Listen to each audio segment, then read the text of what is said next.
Puisque demander aux Kurdes, je veux dire, leur calvaire en Turquie commence sous Atatürk en 1923.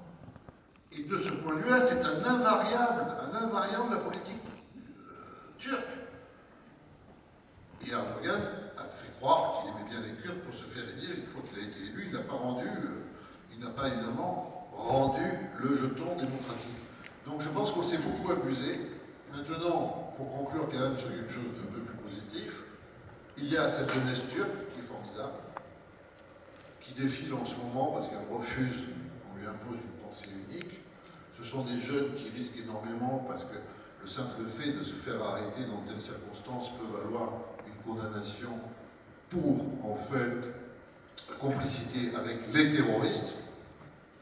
Et ils peuvent partir en tôle pour 25 ans, pour 50 ans, puisque de toute façon, aujourd'hui, la Turquie, c'est un pays où toute l'intelligence soit est en tôle, soit est en exil. Et donc, par rapport à ça, on voit que cette jeunesse continue à vibrer. Je ne pense pas qu'elle soit en dette par rapport à Atatürk. Je pense qu'elle est en dette par rapport à ce que l'Empire ottoman avait aussi,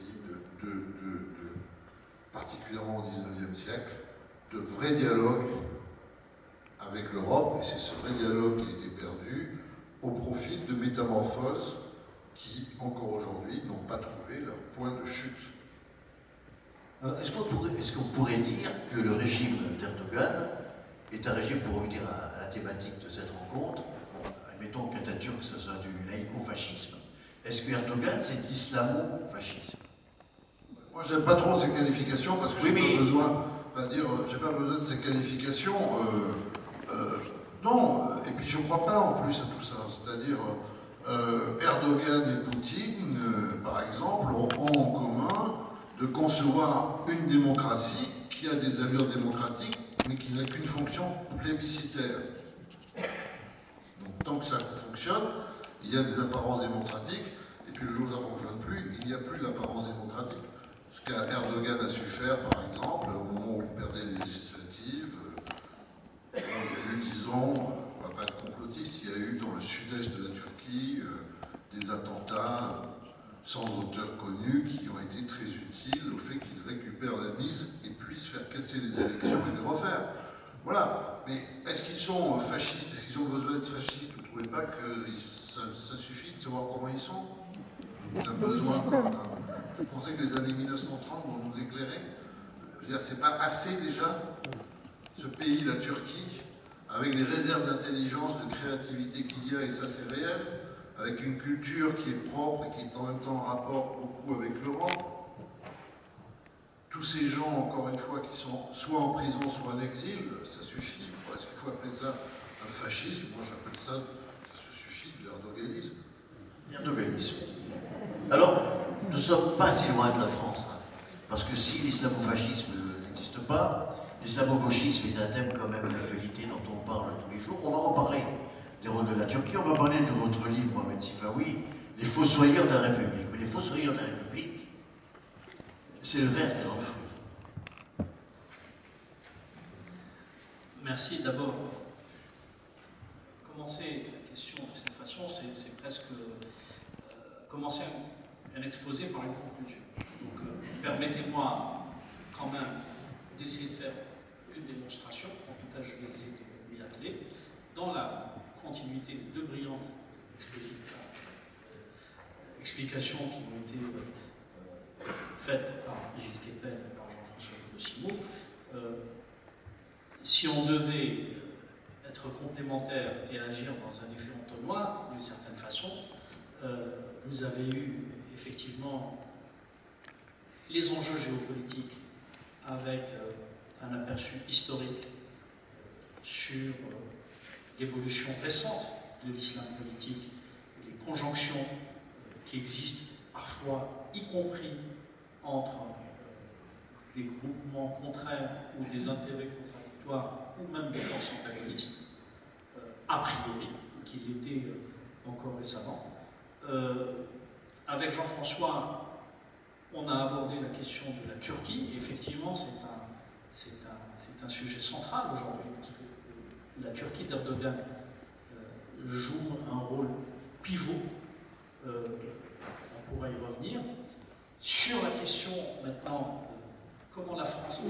liberté, là, effectivement, c'est un sujet en soi. Et c'est pour ça que j'ai dit, avant d'être, comment dire, définitif et commencer par ah, attention, le verre est dans le fruit, et qui pourrait parfois, à juste titre, rappeler certaines déclarations, je dirais, approximatives de quelques acteurs populistes chez nous, commençons d'abord par en faire une explication. En tout cas, je vais essayer.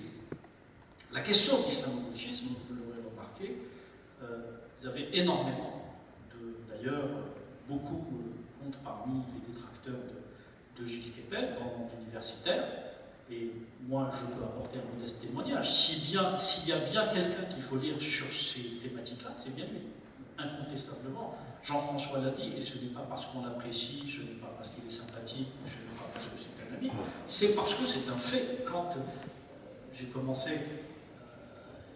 à travailler sur ces sujets-là il y a maintenant assez longtemps, il a été l'un des premiers que j'ai lu et qui m'a donné envie aussi de m'investir totalement dans cette thématique il y a un peu plus d'une trentaine d'années maintenant.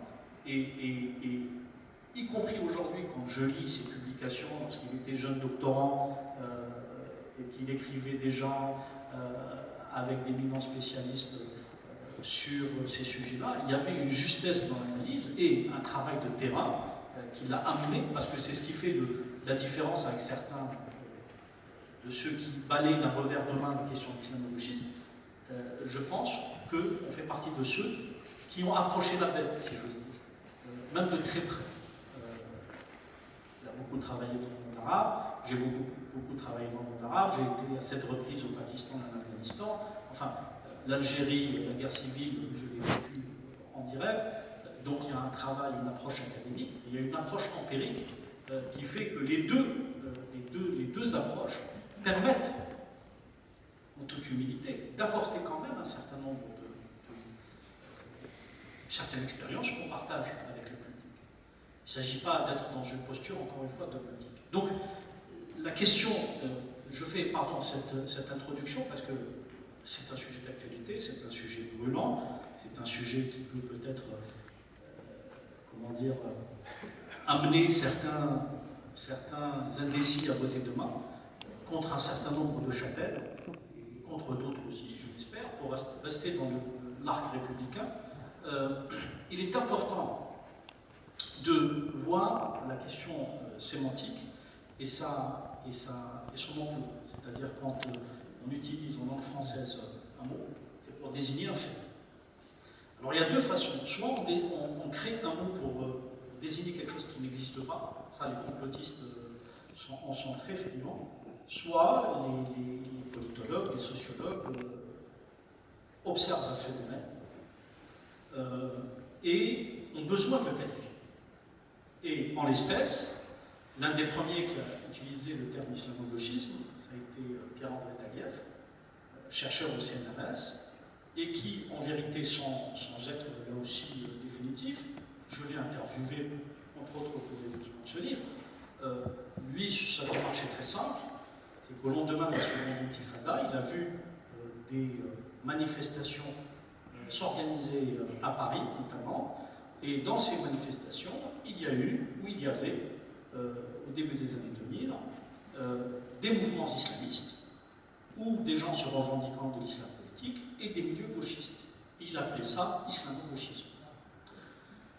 Voilà ce que ça veut dire. C'est-à-dire, je vois de l'eau, j'appelle ça de l'eau, et je vois à côté du sirop, et bien c'est de l'eau et du sirop. Ça n'a pas le même goût, hein, je vous rassure. Toujours est-il que lorsque on mélange deux substances, on a tendance, en langue française, à créer un mot composé, et donc un néologisme.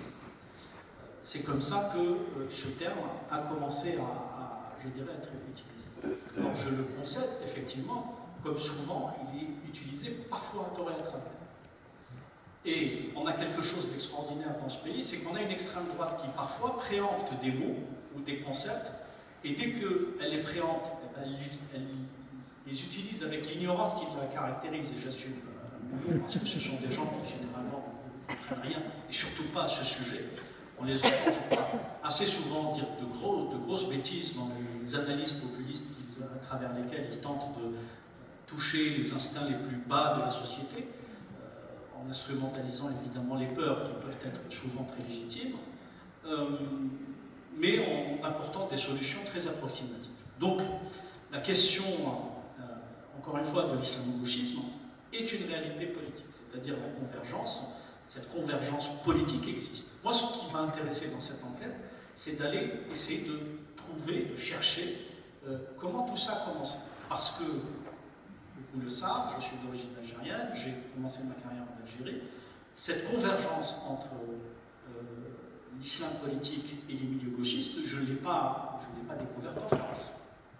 Je l'ai découverte à travers différents voyages dans le monde arabo-musulman, je l'ai constaté en Algérie, et je l'ai vu tout au long de ma carrière de journaliste, c'est-à-dire de façon très précise, où des milieux, je dirais, de gauche ont fait alliance ponctuelle ou durable avec des milieux islamistes. Donc j'ai commencé mon enquête en me disant il faut que j'arrive à trouver ce que j'ai appelé dans le livre l'an zéro de l'islamo-gauchisme. À quel moment? C'est une thèse. Évidemment, j'ai cherché dans les archives, j'ai cherché dans l'histoire. On trouve des prémices dans un congrès du Parti communiste au début des années 20, mais comme l'islamisme contemporain n'était pas né sous la forme des frères musulmans, notamment, qui naîtront quelques années plus tard, en 1928, c'était pas significatif. Il y avait une volonté, probablement, pour attirer les provinces musulmanes de ce qui deviendra l'Union soviétique, de montrer d'une certaine façon patte blanche devant ces provinces. Mais en vérité, lorsqu'on regarde les années 30, bon, les années 40, le moment où il y a une véritable alliance qui se noue, en tout cas c'est peut-être que quelqu'un d'autre, je ne sais pas si... Vous pouvez intervenir. Peut-être que Gilles a un autre point de vue. Peut-être qu'il a vu autre chose. Mais en tout cas, moi, quand j'ai voulu matérialiser cette première alliance, ça a été 1952, le coup d'État des officiers libres contre la monarchie égyptienne. Pourquoi? Parce que on sait que d'abord les officiers libres, donc les militaires égyptiens qui ont fomenté le coup d'État, étaient influencés par une pensée marxiste-léniniste, mais pas seulement.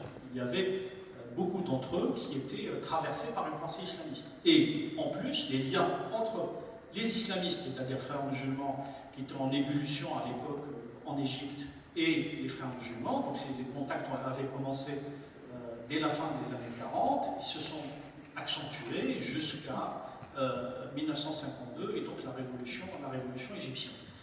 Et là, on voit que les officiers libres utilisent l'armée, c'est-à-dire la force militaire, pour renverser le roi, et comptent sur l'apport des frères musulmans pour tenir la route, parce que les frères musulmans ont une popularité certaine, une capacité à tenir la route. Ça a été pour moi l'an zéro d'un rapprochement, je dirais, effectif qui a évolué, évidemment, après, quand Nasser a pris le pouvoir et qu'il a vu que les frères musulmans voulaient, je dirais, prendre un peu plus de place que ce qu'ils voulaient leur donner, il s'est retourné contre eux. Il y a eu la première répression des années 50, ensuite la seconde répression des années 60, etc., qui a fait que beaucoup de frères musulmans ont quitté l'Égypte pour partir dans plusieurs pays arabes, et certains d'entre eux pour venir en Europe. Ensuite, ça c'est ce que j'ai appelé l'an zéro. L'an 1, où on le matérialise également, ça a été au lendemain de l'indépendance de l'Algérie. C'est-à-dire, ce qui était intéressant, c'était de constater, par exemple, que dans l'entourage immédiat du premier président algérien, Ahmed Ben Bella, il y avait un constitutionnaliste égyptien qui s'appelle Taoufik Chaoui, qui était un membre éminent de la confrérie des frères musulmans, qui était envoyé par les frères musulmans pour, je dirais, introduire la pensée islamiste dans les textes fondateurs, d'abord du Maroc, ensuite de l'Algérie, ensuite il est parti en Libye, il a fini en Arabie Saoudite. Mais le plus intéressant, c'est que beaucoup ne le savent pas, ce Tawfiq Achaoui a été le rédacteur de la première constitution algérienne, qui fait que la religion, l'islam est religion d'État, mais il est aussi le rédacteur du premier code de la nationalité algérienne qui interdit aux non-musulmans d'être citoyens algériens. À quelques exceptions près, comme souvent dans les lois, c'est-à-dire ils font quelques dérogations à ceux qui ont, je dirais, œuvré pour l'indépendance de l'Algérie aux côtés du FLN. C'est comme ça qu'à quelques exceptions près, il y a eu quelques naturalisations, mais le socle de l'ADN, de la pensée, je dirais, constitutionnelle algérienne a été écrite par Tawfiq Achaoui, membre éminent, comme je le disais, des frères musulmans égyptiens. Il n'est même pas algérien. Le deuxième conseiller spécial de Ben Bella, ça a été Michel Pablo. Michel Pablo est un trotskiste et il est d'origine chypriote, le nom est francisé. Michel Pablo a créé lui-même un courant, le courant pabliste, et c'était, je dirais, l'autre pied idéologique du régime algérien. Et là, on a, je ne vais pas rentrer dans les détails que j'explique dans le livre, mais on a un exemple précis d'une convergence idéologique entre l'islam politique et le gauchisme qui se réunit dans ce que j'appelle le laboratoire algérien des années 60. Alors après, il y aura d'autres cas.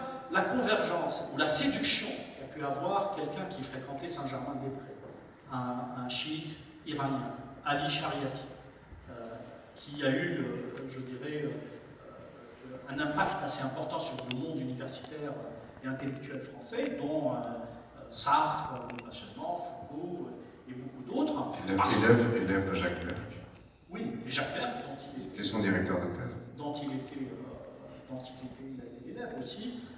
Donc il a eu une sorte il a joué un rôle de proportion gardée, le rôle que jouait Tariq Ramadan, le fumeux et le fameux, il y a quelques années, auprès d'un certain nombre d'intellectuels et de médias français, avant que ces frasques ne dévoilent la réalité de son, je dirais, de son caractère très conservateur, effectivement. Bref,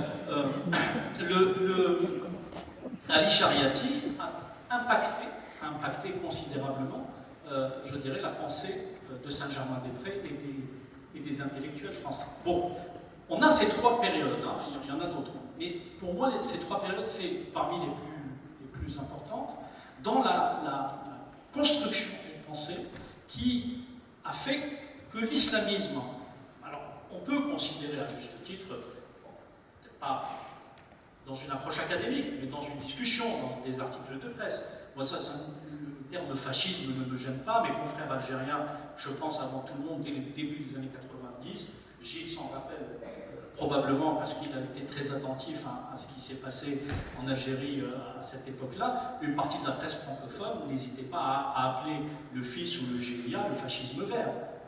Donc la dérive, je dirais, fascisante de certains, voire de tous, courants islamistes, est quelque chose qui, a priori, comme ça, ne me choque pas. Même si, évidemment, la discussion est totalement ouverte. Ce qui est important, c'est que, et ça c'est une vraie, je dirais, ça montre le niveau à la fois de dogmatisme, de bêtise et d'attitude suicidaire. On y arrivera peut-être pour parler d'aujourd'hui. On a quand même toutes les valeurs que charrie la gauche qui sont contredites par la pensée islamiste. Quasiment toutes. Je ne parle pas des questions sociales et des questions économiques. Je parle, et même des questions économiques d'ailleurs, mais je ne parle pas des questions sociales. Je parle des mœurs, des droits et de l'émancipation de l'individu. Il va sans dire que les pensées de gauche se sont prévalues de cette belle idée qui consiste à dire que leur action, que leur idéologie vise à assurer, je dirais, l'émancipation du citoyen, de l'individu,